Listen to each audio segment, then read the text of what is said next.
Lorsqu'on a travaillé aussi longtemps pour des clients, des projets innovants en France, à l'international, on se rend compte, en tout cas moi je suis sorti de cette aventure-là en disant, je crois qu'il y a vraiment deux façons d'aborder l'innovation dans le digital, aussi bien en termes de marketing qu'en termes de business. Le premier, c'est de conseiller les gens, les aider à conseiller, les convaincre, les aider à faire. Et ça, on l'a fait pendant relativement longtemps. Je pense qu'il y a une deuxième dynamique qui est tout simplement de créer des entreprises avec des gens ou pour soi-même qui vont elles-mêmes au niveau du B2C ou du B2B, peu importe, avoir un vrai impact sur le changement. Parce que une chose c'est de conseiller, l'autre chose c'est de faire. Et donc à partir de là, on a créé Red Pill. Red Pill a été créé par Sergi Neteva il y a 2 ans maintenant, donc c'est une boîte qui a quand même un tout petit peu d'existence, déjà 7 startups lancées, avec l'idée simple de on peut transformer les choses et avoir un impact plus fort lorsqu'on crée des entreprises que lorsqu'on crée des projets. En tout cas, c'est ce qui nous amuse à date. Et faire ce qui nous amuse est relativement important. Et donc, on transforme le modèle en disant, Red Pill, c'est un groupe de talents très fort en tech, en data, en business planning, en disruption au sens large, si j'ose dire, et qui crée des entreprises. Donc, c'est un de nos partenaires dit qu'on est une boîte à boîte. Donc, on est une boîte qui monte des boîtes et qui ne fait que ça. Elle ne vend pas de services, elle ne vend pas de prestations, elle ne vend pas de conseils, elle ne vend pas d'honoraires, elle ne fait que créer des entreprises. Et ces entreprises, on les crée soit pour nous-mêmes, parce qu'on pense que c'est une bonne idée, on a un peu d'argent, et donc on la finance nous-mêmes, on la lance nous-mêmes, ou alors on la crée avec des partenaires, parce qu'on pense que ces partenaires, le plus souvent industriels, ont des actifs intéressants et intelligents, et nous permettent d'aller plus vite et de disrupter certains marchés. Donc Red Pill, c'est un startup studio qui fait des startups, contrairement à la plus grande partie des startup studios qui sont là pour conseiller, faire de la maïotique, aider le changement. Nous, on est un startup studio dans le sens le plus pur du terme, c'est-à-dire qu'on monte des startups. Un exemple, c'est Bibos. On pense que le collaboratif va changer le monde du service à la demande, qui va changer aussi le monde du retail. On a donc créé une boîte qui s'appelle Bibos, qui est pilotée par Sergine Dupuis et qui aujourd'hui source des milliers de missions associées à des ventes de produits en France grâce à une plateforme collaborative qui s'adresse à des auto-entrepreneurs. Red Pill aujourd'hui c'est une quarantaine de personnes, essentiellement avec tous les talents nécessaires pour créer, lancer une start-up, et la faire grimper le plus vite possible. Pour être totalement clair, on ne fait pas d'incubation, on ne prend pas les projets des autres, on n'est pas en train de dire ça c'est une bonne idée, on va accueillir des entrepreneurs chez nous pour leur donner de l'argent, les financer. Si les gens ont besoin d'argent, c'est pas chez nous qu'il faut venir. Nous, on est vraiment dans la création pure de projets, donc il y a une équipe d'idéation qui fait 5-6 personnes, et de business planning pour savoir si ça va faire du business et gagner de l'argent. Il y a une équipe de tech et de data qui fait de l'innovation assez forte. Il y a une équipe de gros hacking qui permet de prendre des startups et leur faire monter en puissance extrêmement vite sans dépenser d'argent en médias. Et il y a une équipe de RH et de sourcing qui permet de recruter les bonnes personnes pour les startups. Donc l'ensemble de ça, ça fait, en fonction de comment on le regarde, entre 30 et 40 personnes. Et notre objectif, c'est de lancer entre 5 et 6 startups par an. À peu près 2-3 en propre et 2-3 en partenariat. D'accord, qui serait piloté soit par Teva Chouanet, soit par Sergine Dupuis, soit par moi-même. On a lancé donc Bibos, on a lancé aussi Pharmacercle, on est en train de lancer une start-up avec un groupe de restauration, on est en train de lancer une start-up avec un groupe de distribution.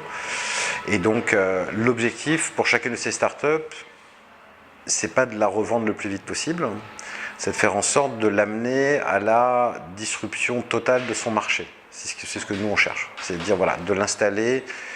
Il y a un vrai côté, je crois, winner takes all sur la plupart des marchés qu'on veut adresser. Donc, tant que la startup n'est pas massive et profitable, on préfère la garder à la maison, on n'a pas d'urgence. Au sens propre, c'est juste une plateforme de solution. C'est une plateforme technique qui apporte, je crois, de mon expérience et de l'expérience de pas mal d'annonceurs, quelque chose qui me manquait sur le marché, à la fois en France et à l'international. On sait que le marketing digital a besoin de data pour être plus performant. Si c'est pour faire la même chose qu'à la télé, faisons-le à la télé. Donc il faut qu'on soit plus intelligent, plus agile, plus pertinent. Et ce degré de pertinence aujourd'hui, il devrait être alimenté par de la data, sauf que en réalité, quand on regarde dans les projets, cette promesse de l'intelligence par la data, elle n'est pas totalement aboutie aujourd'hui sur le marché. Il y a 2 grands acteurs qui s'appellent Google et Facebook, et en partie Amazon, qui remplissent partiellement cette promesse avec de la donnée digitale, parce qu'ils savent comment les gens se comportent. Mais la vraie masse de data qui vient du monde physique, des magasins, de la vraie vie des gens, est totalement inexploitée au niveau des médias digitaux, et on a réussi cette espèce d'exploit dans une industrie qui prône l'ouverture, à créer des silos dans la data. Il y a de la data offline qui sert pour le offline, et de la data online qui sert pour le online. Relevancy, c'est un modèle qui vient casser ça, qui vient dire, nous on va agréger toute la data, qu'elle soit online ou offline, mais en tout cas de la data transactionnelle, certaine, pas de la data plus ou moins extrapolée par rapport à des indices plus ou moins fumeux, mais de la data certaine. On prend cette data-là, on la traite et on la connecte au monde du digital.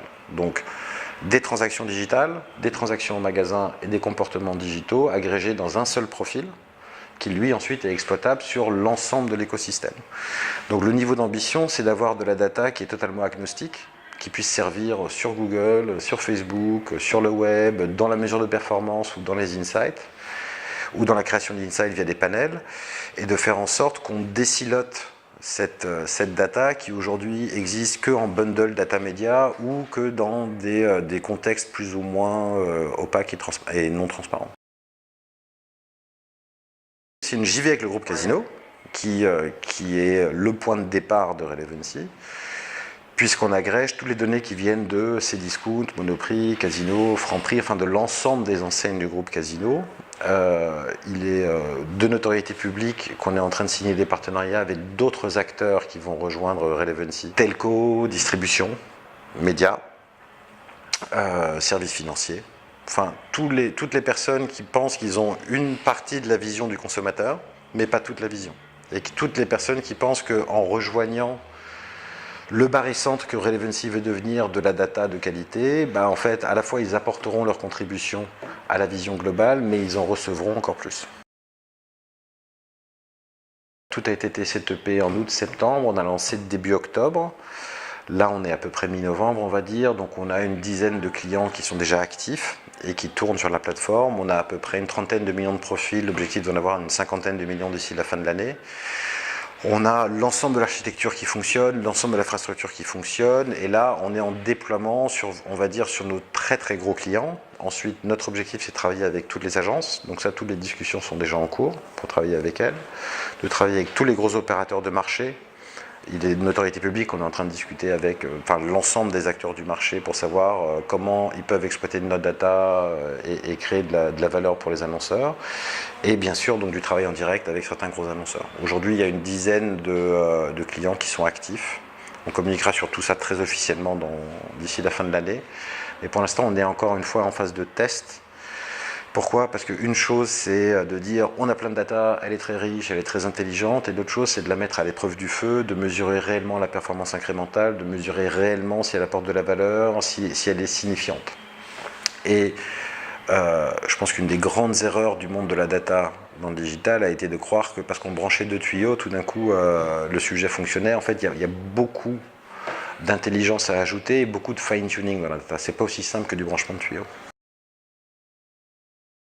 Premièrement, il y a le monde de la grande conso qui est un des grands frustrés du monde du digital. Quand vous travaillez dans l'automobile ou l'assurance, le digital c'est une évidence, les gens choisissent en digital, donc il faut y être, il y a du search, plein de stratégies qui se déploient. Lorsque vous vendez des produits qui coûtent 1, 2, 3 euros et que vous en vendez des millions en magasin, que personne vous cherche sur Google parce qu'à la fin, personne ne cherche plaquette de beurre ou tranche de jambon sur Google, le digital ne vous apporte pas grand-chose. Donc là, Relevancy apporte des cas d'usage qui sont extrêmement simples. Vous êtes capable, quelle que soit la marque que vous êtes et quelle que soit la taille de marque que vous êtes, de rentrer sur Relevancy et dire « je veux savoir qui consomme mon produit ». Je veux savoir qui consomme ma catégorie et ne consomme pas mon produit. Je veux pouvoir constituer le segment de ces 3 millions de personnes qui consomment ma catégorie et ne consomment pas mon produit. Et je veux faire une campagne sur ces gens-là.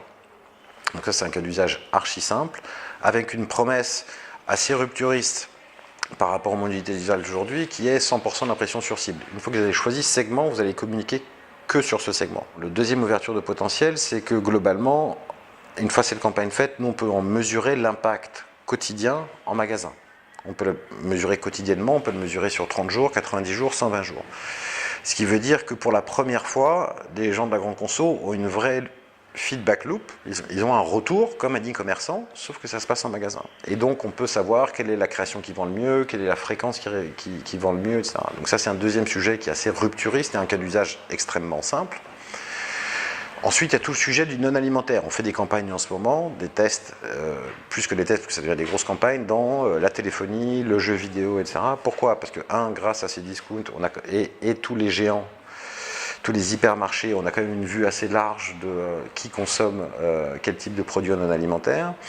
Et deux, parce qu'en fait, on est archi convaincu, on est en train d'en faire la démonstration que ce que les gens achètent au quotidien, y compris en alimentaire, est signifiant de leur mode de vie.